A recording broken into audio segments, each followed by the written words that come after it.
Microplastics are inside of you right now. You want to know how? You want to know why? Keep watching.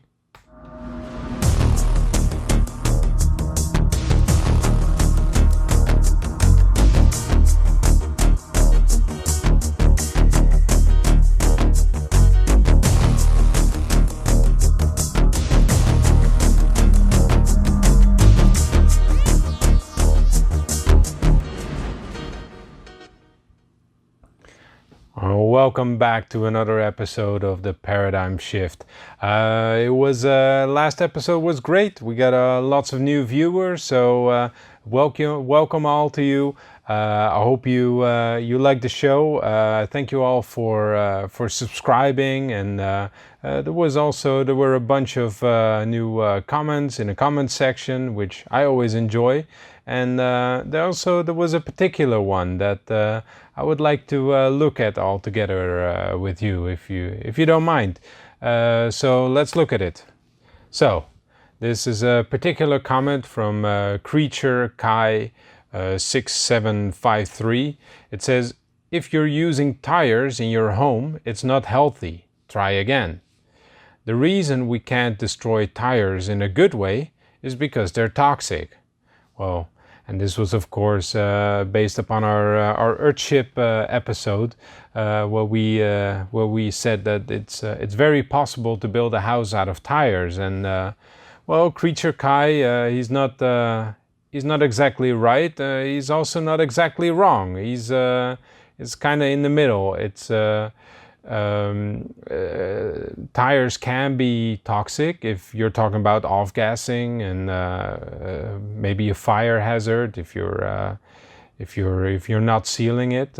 So yeah, definitely you should take care of your building materials in the right way. And but that's the same for all the building materials. Now, you could say, I don't want to use that at all, and you could say, look at it very black and white. But then you should also take into consideration, if you look at it holistically, that if you're not using the tires, then what happens then to the tire? Maybe it gets to a landfill, or maybe it goes to an incinerator, and then all the toxic gases, they still end up in your atmosphere and in your environment. So yeah, it brings me to basically the subject of this new episode, and for that I've included a little schematic.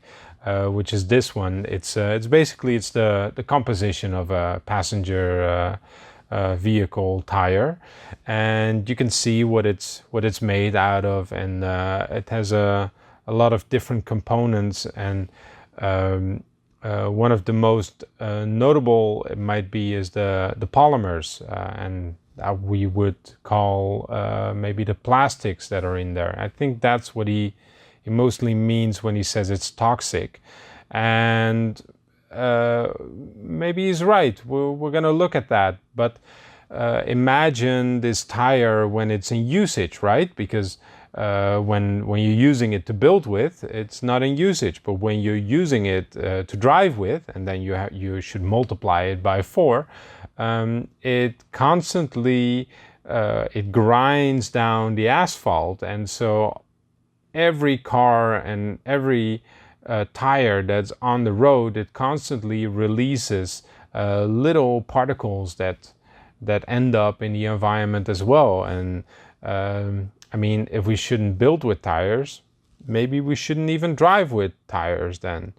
I don't know what else we should be driving then, but yeah, it kind of gets me to this point that the larger point of basically today's episode is that there are no perfect solutions. There are no black and white. The world is not black and white, and in this setting, I think it's the best way that we look at today's episode, because there's a lot of black and white thinking that you can do, but in the end, it's mostly about how can we live, how can we be as free from any toxins or any unhealthy living environment as we can, and we should be honest in that, and we should also start with the fact that maybe is not entirely possible, but we should try our best. Well, first of all, let me see if we got our trusty sidekick here. There she is. Yeah. Nala.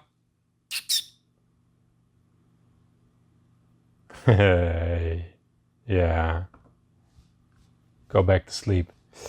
And yeah, also I have my healthy fan here. My biggest fan. It's the only fan I have, maybe. Nah, I'm sure you guys, you're out there. All right, so now that we got our setup of today, let's look at today's topic. Plastics. Plastics have been in our environment since the 1950s, basically after the Second World War. We started producing industrial plastics on a giant scale. It's what basically funded the Second World War in some case. Airplanes were made out of it. And after the war stopped, basically we started making consumer products out of it. It's very handy. It's very, very useful, but not always the best, as we will look at it. And mainly the thing is that today we have so much of it, it has mostly become an impossible problem. So to illustrate this clip, we have some fear porn. Microplastics, small particles that linger in our environment and can be consumed by animals and people. How do they form? Large plastics break down through physical abrasion, weathering, and other processes, releasing microplastics into rivers, oceans, groundwater, and the air. Yeah, he's right. And this is a good schematic to keep in mind. Plastics, there's a lot of plastics out there. And if you want to know how it breaks down, there's two elements that are really important. One of them is heat, and the other one is water. If you combine those two with plastics, there's a big likelihood you're gonna be producing microplastics. But before we dive into all the microplastics, let's look at the macro first. And for this, I have a clip that I want to show you, but I'm warning you, this might be a little bit graphic. If you're squeamish, maybe look away for a second.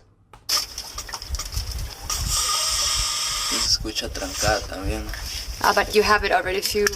Oh man, you have it a little bit further out already. Hacerlo hay que hacerlo sin lástima eso. No, ese shampoo vamos a ver ahora. Oh man. Yeah, that's gnarly. That, what you're looking at right there, that is a plastic straw. And in fact, this clip that you're looking at right now, this clip was the reason why you're drinking your Starbucks coffee or whatever it is out of, I shouldn't make any commercial for any brands or McDonald's or any kind of straw that you're using. It's made out of cardboard right now. It's not made out of plastics anymore, and the reason is this clip. It's there was a massive public outcry after people saw this episode, and it's understandable why. We don't want sea turtles to suffer because of our plastic waste, do we? No, of course not. However, things are not black and white, as we have discussed. And so to illustrate the point, what you're seeing right here, this is a comb, and it's made out of the shell of a hawksbill turtle. And a hawksbill turtle, before we started hunting them, there were millions on this planet. And we started hunting them, we started killing them, and we made items out of this. And this is one of the combs that we made before we had plastics. So even though today, in today's world, this this clip of this turtle with a straw in his nostril, it will hurt us dearly, and rightfully so. The past, the history is a way more unpleasant place if you compare it, and it's not only combs. It's the same for like billiard balls and piano keys from the past. Before they were made out of plastics, they were made out of ivory, and preferably elephant ivory. So maybe we should be thankful also that plastics are here, because without plastics there would be a lot less wildlife around. So yeah, things are not black and white, so please take that into account when you condemn plastics to evil, even though we should definitely stop producing, and I'll show you why. This is one of the reasons. This is a graph that you're looking at, and why are you looking at this? Well, is because this graph, this shows you that there are two graphs here, and the combination of it shows that plastics have entered the fossil record. The fossil record is the record that basically archaeologists, when they look into the ground and they see what they find there, and they find fossils, well, ever since the 1950s, when we have started producing plastics, up till, well, basically it doesn't even go up to 2020, but yeah, the curve of the production and the curve of the findings, they go equally up.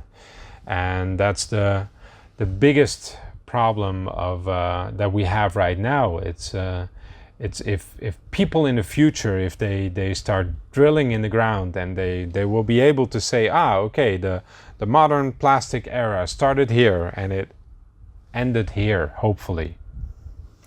So yeah, there's no doubt about it. We need to clean up our act, and we need to get this plastic. We need to get it. We need to get it cleaned up. And well, luckily there's some people out there who have been doing it, and let's have a look. In August, we returned to the Pacific to launch System 03, or as we call him, Josh. 3 times bigger, more efficient, and with new marine protection features, System 03 can clean the area of a football field every 5 seconds. Josh made an impact right away with a massive extraction of 18 tons, our biggest ever, and what a great start. We're working with partners to give this plastic a new life, keeping it out of the oceans for good. But you'll have to stay tuned in 2024 to find out just what we're cooking up. Anyway, we're not quite done with 2023 yet. We had milestones in Malaysia, where Interceptor 2 hit 2 million kilograms captured since deployment. While in Indonesia, we're working hard to deploy Interceptor 20 in the Cisadanya River. And back where we started in Jamaica, we ended 2023 with not 1, not 2, but 3 more interceptors across Kingston as we continue enabling the city to transform Kingston Harbor. So, that was 2023 for the ocean cleanup, our most phenomenal year in impact yet. But there's still millions of kilograms of plastic in our oceans. That's right. There's still millions of plastic in the ocean, and now this is a clip by the Ocean Cleanup. It's a guy who came up with ideas of how we can take the plastic out of the ocean, which is, of course, it's fantastic if we can do it. But yeah, let's look at this graph right here, and for once, like let's see if we can ignore maybe the fact that yeah, in January they already started with 2 million kilos, so maybe it's not exactly 8 kilos that they did in 2023, but more like 6 kilos. But hey, let's give them the 8 kilos. If you look at this graph, you can see that what we're looking at is we're probably right about now, we're at 3 million tons, which basically means that what the ocean cleanup has taken out of the ocean this year is only 0.3% of what is produced out there. So even though it's a fantastic idea, and it's greatly supported by people who want to see the world clean, it's not gonna make it. Like, it's simple maths. If you're not gonna even take out 1% of what is produced out there, then this is a very expensive solution. And the recycled plastics that they take out of it and the products that they make out of it is not gonna take care of all the cost that's out there. So we need to solve this problem in a different way. Also, it should be noted, by the way, that the ocean cleanup, what they mostly take out and what they can recycle is mostly the fishing nets. So all the other stuff that you saw out there is probably most likely is not going to be very recyclable. So there's only 20% that you can actually recycle, and which is mostly PET and HDPE, and that's also what mostly the biggest countries what they want to see. So yeah, it's only 25% of the plastics that are produced that are actually recyclable. Now, it's a massive cost to sort them out for a new recycling process. And you would think that, well, we have recycling plants, right? And they will do it for us. Like I do the first sorting and I throw it in my garbage bin, and then when I'm done, the sorting place, they will sort out more stuff, right? And that actually might not be as true as you think it might be. And so let's have a look. Starting in the late 90s, Bulgaria and other recycling brokers had a one-word answer to the growing plastic waste problem: China. I mean, China did a big one for the recycling industry, I must say. Yeah. You know, because as long as it remotely resembled plastic, they wanted it. They would take it. Yeah, polystyrene, PET, PVC, polypropylene. Because that's how big a demand of manufacturing was there in China. They wanted raw material. Give me raw material. Right. That's all they wanted. How long did that go on for? Almost 20 years. But later we surely realized that there was always another aspect of what was going on in China. Which was what? They would just take like the low-hanging fruits. The good stuff. Good stuff, easy to do. Yeah. And the remaining plastic waste will then be disposed of. Eventually, the reality of what was happening in China became clear. These Chinese children spend most of their waking hours between plumes of smoke and mountains of plastic. And in 2018, China stopped taking imported plastic waste. Now the country is trying to clean up its image. Because we thought that it was getting recycled, gave us the freedom. Okay, no problem. Let me continue to use it. It is ultimately getting recycled. What is the problem? We never asked the question: are they doing it the right way? Are we damaging the environment more in the name of recycling? When the recycling market in China went away, Bulgaria and other brokers scrambled to find a new home for their plastic. And countries like Indonesia saw a business opportunity. But there are growing concerns here that a lot of plastic waste is not being handled the right way.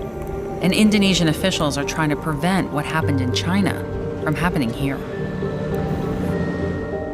Is this one of the big priorities here? Ya, kita punya beberapa concern, tetapi memang untuk limbah ini juga menjadi salah satu. So contaminated plastic trash is as big a problem for you guys as narcotics and drugs coming into the country. Yeah. Wow.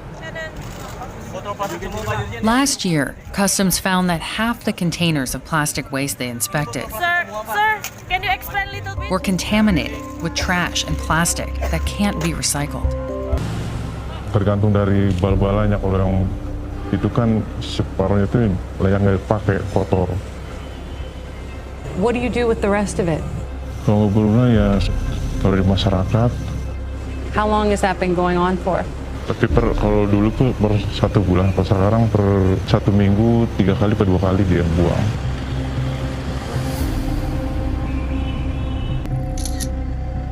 This is from Purchase, New York. Yeah, this is totally American. This is in California. This is a pile of U.S. recycling.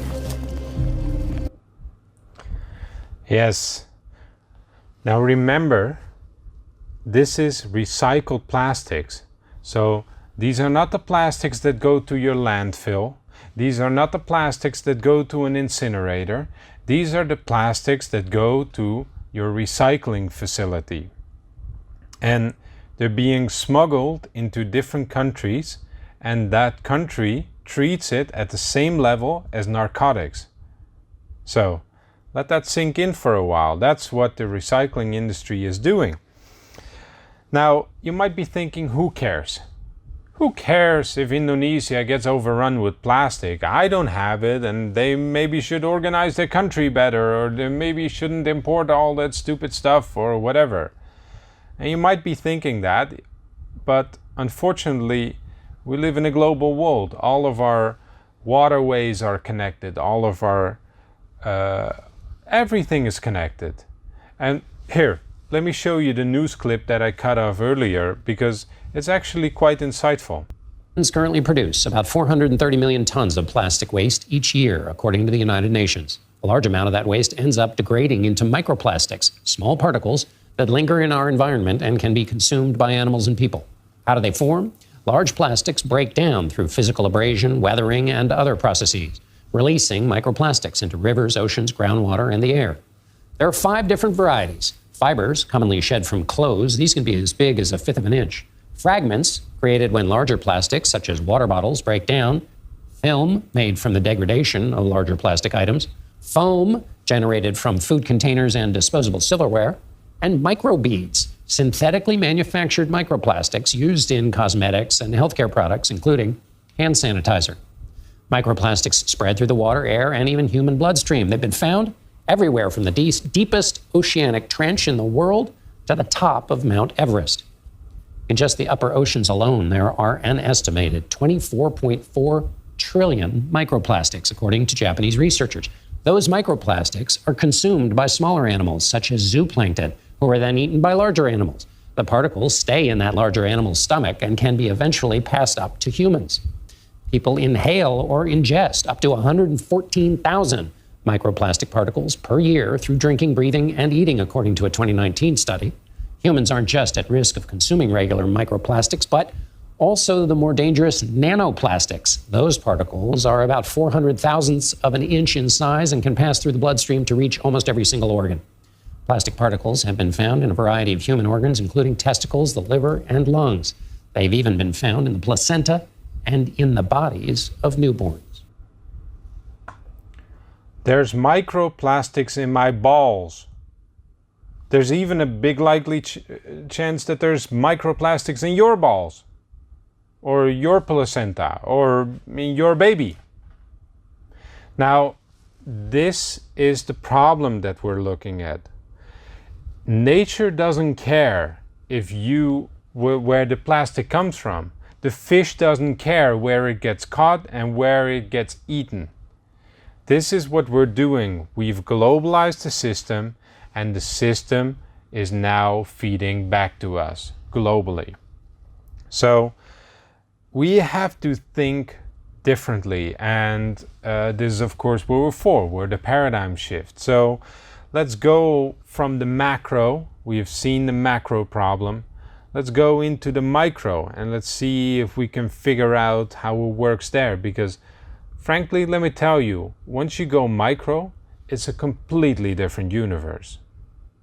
But first, let's have a look from our sponsor.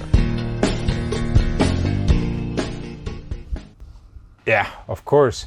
We have our fantastic sponsor. We have Druid Secret.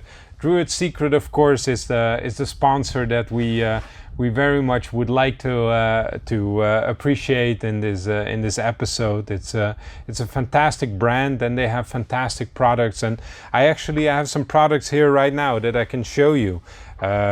Actually, these are the products that I'm using myself, and I'm very happy with them. I have a Melocan full spectrum multi CBD. What does it mean, a multi CBD? Let me pick that up for you. I think it's actually this one. So it's a full spectrum, and that means that it's not only CBD oil. It's also, there's the different.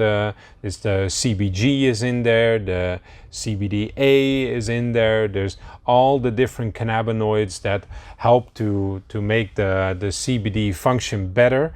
It's all in there. So it's a very holistically well put together product, and I'm very happy with it. So I can show you right now. What you do is you just put a couple of drops, 3 drops, put them under the tongue, leave them under the tongue for a bit while I mean, I'm gonna talk right now, so I can't really do that right now, but for about a minute, leave them under your tongue and you'll sleep like a baby. Also, it's very good for your let's say your if you have any inflammation or anything like that. Yeah, get some microplastics stuck in your system. Go to druidsecret.com and let's order some CBD oil. The code that you want to use is Paradigm Shift. You get a 5% discount on a product that's already has a very good price quality. Already has a very good price quality line. And also another product that I very much like is this one. It's the tincture. It's the Pro HHC. It's definitely is very nice. It's a product that I use myself. Gets you very creative. Gets you also in a good state. It gets you relaxed, and at the same time you can very much function. It's definitely legal. There's no THC in there. It's only HHC, and it can be used recreationally. So if you want, try it out. I think it's a fantastic product. I think it's a well worth your money. So go there.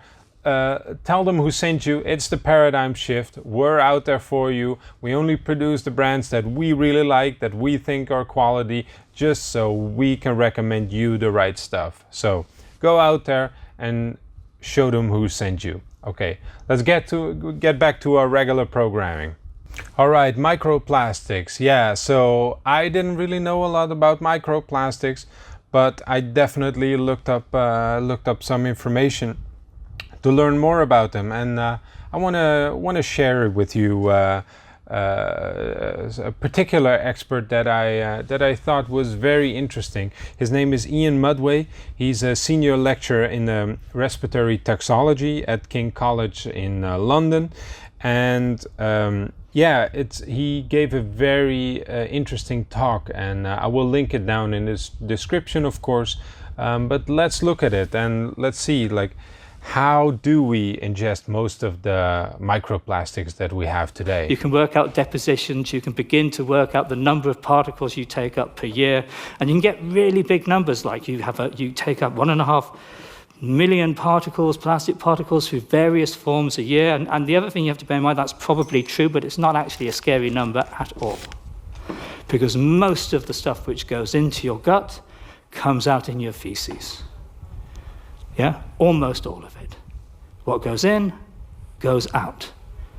And there are very good reasons for why that's the case, and we'll talk about that in a second. Here I have a whole host of other things where people have measured particles, and we can go through the list. Seaweed, salt, of course, sugar, honey, indoor air, outdoor air, tap water. This is the only one which I think is worth your attention. All of the ones at the top are around, they're in the hundreds to thousands. And we get down here and we get 12 times 10 to the 9 microparticles per cup of tea. Yes? These are those lovely synthetic plastic bags you get, yes? Little nylon bags, which are very good. Put that in hot water, you create the perfect environment for the release of microplastics. To the extent that, to be quite frank, if I wanted to do a study on microplastic uptake and health effects on the population, I would probably attempt to do it using tea drinkers, yes, because they're the individuals who would have the highest concentrations. Right. Tea drinkers. Of course. Would make sense that the plastic industry is targeting hippies. Nah, I'm just kidding, of course. So, yeah, there's a big history of microplastics, and well, basically there's a big history of plastics. And who would have thought nylon plastic in hot water? Well, I already told you, right? Let's look at it some more. So, 1950s mass production begins. 2004, that's when we have the identification in water and the term microplastics. Then we have, they're identified in various places, selfish, short, atmospheric fallout. Yes, people begin to look in human stools to see that most of the stuff which goes in comes out, and that's pretty good news, I would argue. And then what happens? What happens after that is the hunt is on in every tissue and every body fluid that you can lay your hands on to demonstrate that you can identify a microplastic or polymer within it. And that becomes pretty dangerous science, because the presence of a chemical, or specifically the presence of a chemical-physical entity, which is a chemical within a tissue, does not simplistically equate to pathology or to a health effect, yes? It's only part of the question. It only demonstrates that there is the feasibility of getting there. And anyway, if we have had an explosion in plastic production since the 1950s, where are all the health effects? So, there's bad news. There's microplastics in everything. There's microplastics in your tap water. There's microplastics in tea. But there's good news, and that's basically is that most microplastics that you ingest, you excrete them again. But then there's also bad news, is that out of all those microplastics, it ends up in your body. And so what scientists do is they get their newest hobby and they try to win the rat race on where do we find the most microplastics. Well, that's not the issue, is it? Is it? I don't know. Surely microplastics can't be good for the body. It's a foreign object. There are many types of microplastics, many different materials. Polypropylene, polystyrene, polyethylene, a whole host of materials. They are manufactured with additives. So it's the material plus the additive. They come in all different shapes and sizes. They have all different functionalities. So even though we have a small amount of the stuff is really heterogeneous chemically and in physical form. And then, once it's in the environment, if we're concerned about it breaking down in the environment, lots of stuff can happen to it. A particle which is broken down in the environment will be coated with chemicals and entities within the environment. Bacteria, polyaromatic hydrocarbons, humic acids, fumic acids. So just being in the environment means that it's no longer just a pristine plastic. It is an entity, a carrier of things within the environment. How do you begin to unpick that in terms of a health study? It's almost got too many dimensions to it to have a really simple question. You have to really begin to simplify the question you're asking. And at the moment, people, I think, are trying to be far too ambitious. When they enter your body, they become decorated with the molecules within your body. This is really complicated stuff. Yes, I found that too. It's really complicated to wrap your head around this problem. But basically what he's saying, it's the additives. It's not the plastic that's the problem per se, even though it doesn't belong in your body, even though it doesn't belong in the world out there. It's mostly the additives. This is really important because additives don't covalently bond to the polymer. So if they're within the material and they enter a biological compartment, they will leach out, yes? We are obsessed with the particles. I think we have forgotten to worry about the chemicals that these particles carry into the body. And you can go through them, and we have quite a nice list of plasticizers, phthalates, chlorinated parafilms, fillers, mica, talc, clay, flame retardants, colorants, antioxidants, stabilizers, biocides, anti-static agents. I can't help thinking that we should have been looking over here for a while, because bizarrely, whilst there's not much literature which is sound and robust on the polymers, there's a huge amount of chemical information over here on the hazard of those particular chemical species. In this review, they identify 13,000 chemicals associated with plastics. 7,000 have been identified as having hazard. Doesn't mean they will cause damage. It means they have the potential at a certain concentration to cause an adverse response. Of that 7,000, they would conclude that 3,200 are of potential concern, need further study. And here we just have the list. It's the list I mentioned before, but there are some interesting ones here because it will pick up my later lectures, because we do have the forever chemicals, and we do have metals including lead.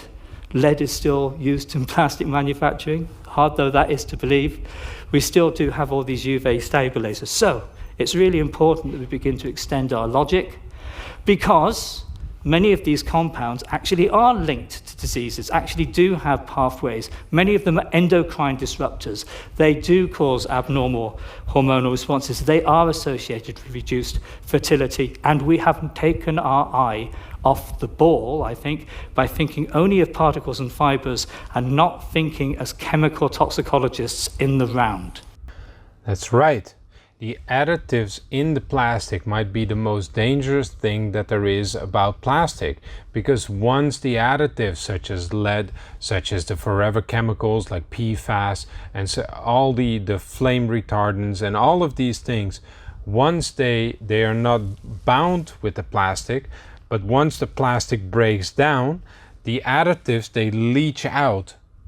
So that's basically the biggest problem. So we shouldn't maybe look at how the plastic is getting into our body, but which plastics are getting into our body and which additives they take with them.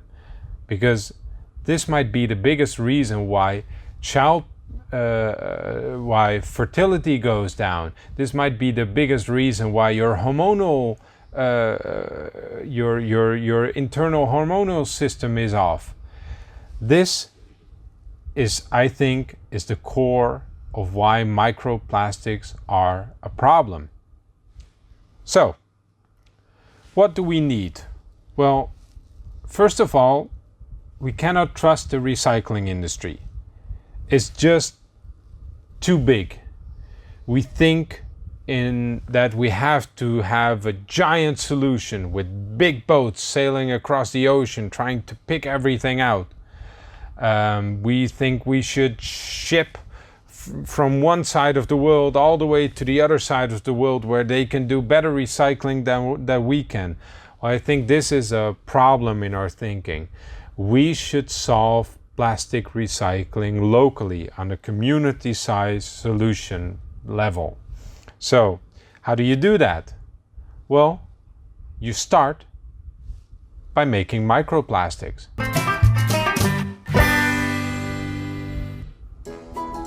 Alright, so today we're going to build a plastic shredder. And basically this machine chops your plastic waste into small plastic flakes. And these flakes will be used in the machines to create new plastic products. The size of this machine is based on a plastic bottle. So we wanted to make sure it can shred a plastic bottle, and everything smaller than a plastic bottle you can throw it in. If it's bigger, you need to pre-cut it, or you need to build a bigger shredder.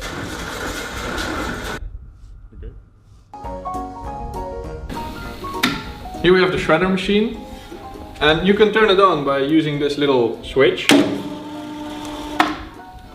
And And you can make it turn both ways. So if plastic gets stuck or something like that, you can turn it the other way around. And the plastic waste goes into the hopper and then it will be shredded. So let's shred some plastic.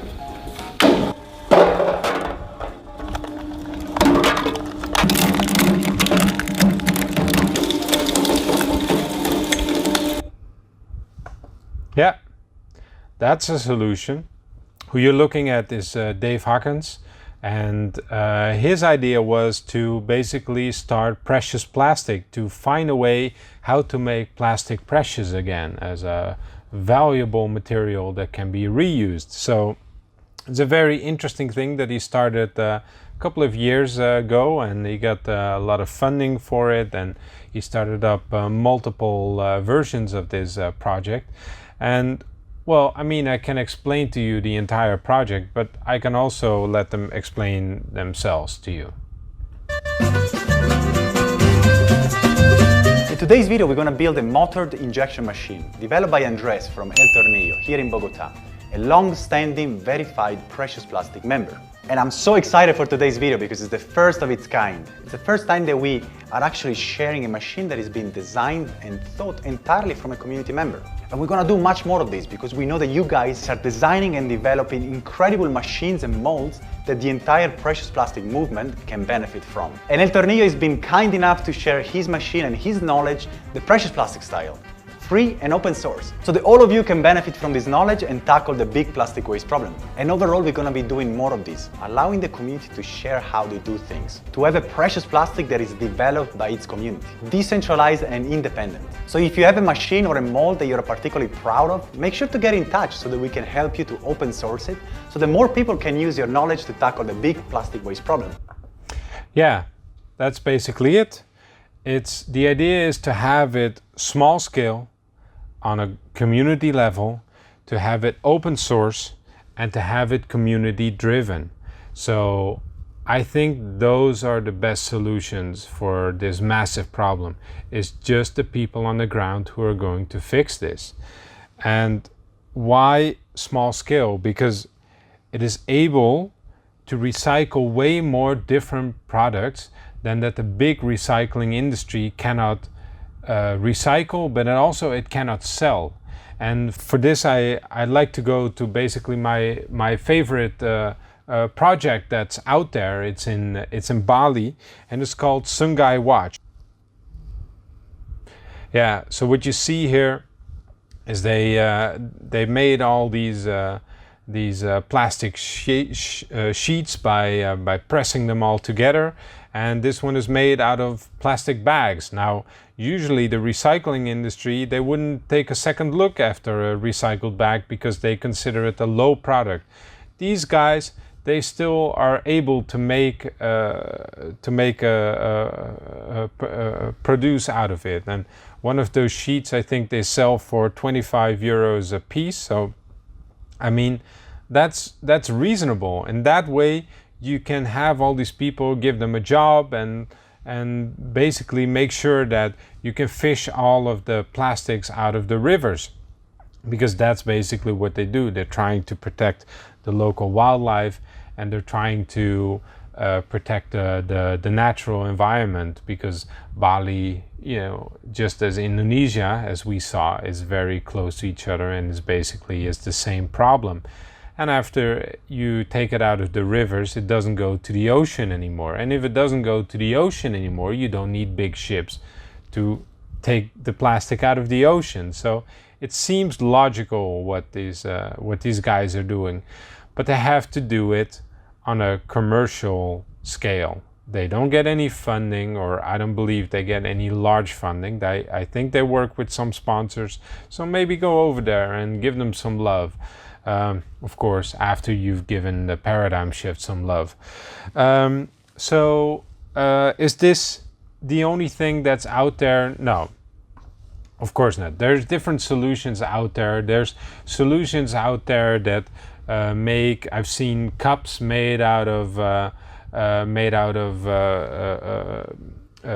peels, like for orange peels and lemon peels. I've seen cups made out of that. I've seen cutlery made out of the skins of the sugar cane. And I mean, of course, it's a great way to get rid of waste material that was already waste material and turn that into a disposable product. But the better way, of course, would be to not have disposable products. And the other thing is, of course, is if you can make something disposable and make it out of a product that's not used to having something made out of it, what do you have to do to that product to make it something that can be used? So think about that. This episode is way too long already to dive further into that, but don't think that there's any miracle solutions out there.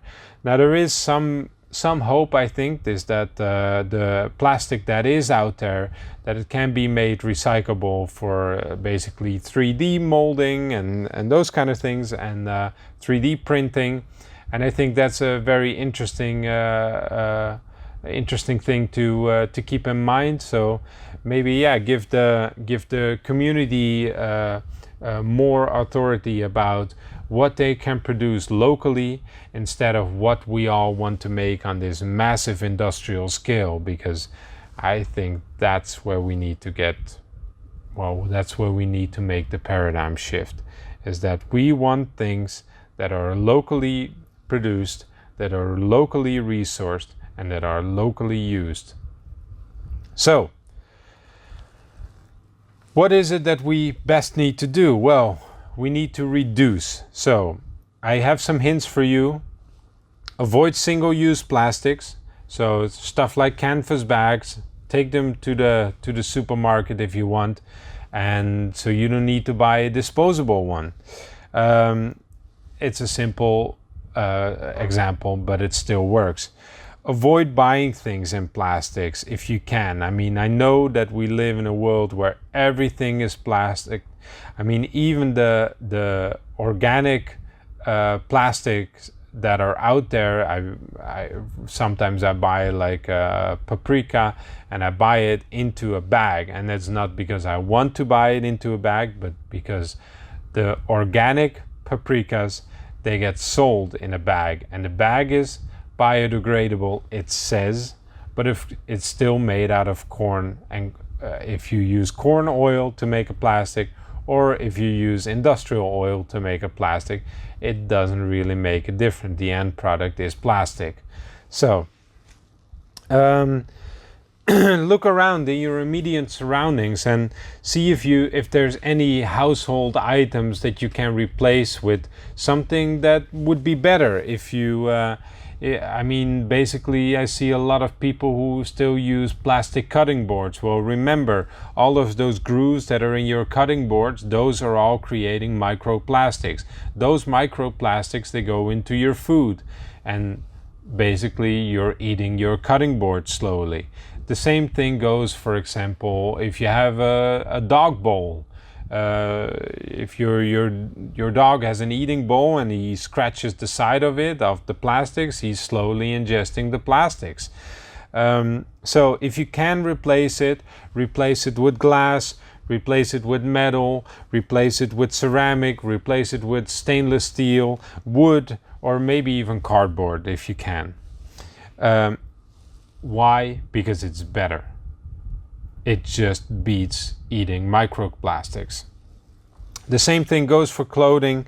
Stop buying synthetic clothing. Buy cotton, buy silk, buy wool, buy canvas, but don't use any synthetic fibers. It's one of the things that easily turns into a microplastic, because once you get the thread out, it all unravels in a million pieces of microplastics, and it all deteriorates very quickly into the sun to become a microplastic. So what we need to do, what we really need to do, is to stop our waste. We need to flatten the curve.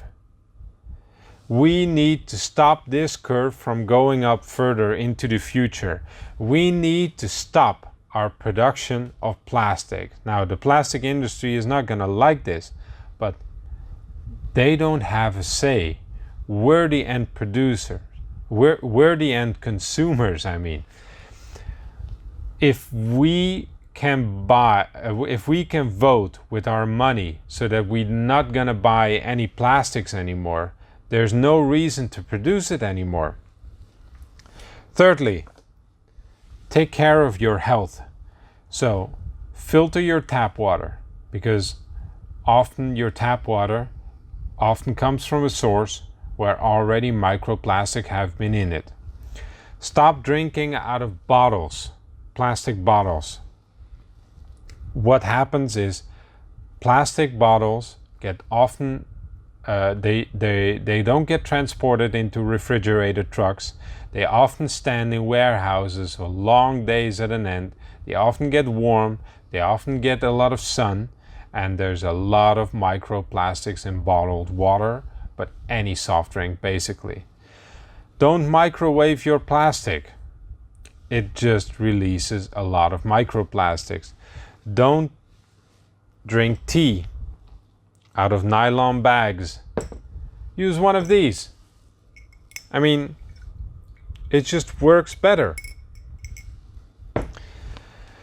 Now, these are some tips that I have. I don't have any perfect solution, and that is what this episode was about. I don't have all the answers. I just have some better ideas of how we can do it better. Things are not black and white. We're just gonna have to accept that we live in an age where plastic is in the fossil record. Do your best, because next time you reincarnate, you might reincarnate in China or in Bali or in Indonesia in the next 100 years. So, thank you for watching. Please like, please comment, please subscribe. Please visit our sponsor if you want any CBD oil. Also, they have a ton of beauty products that are very interesting. For instance, they have CBD massage oil. So if you want to give someone, maybe your spouse or maybe your girlfriend, you want to give them a nice relaxing massage, please check that out, and I'll see you next time in the Paradigm Shift.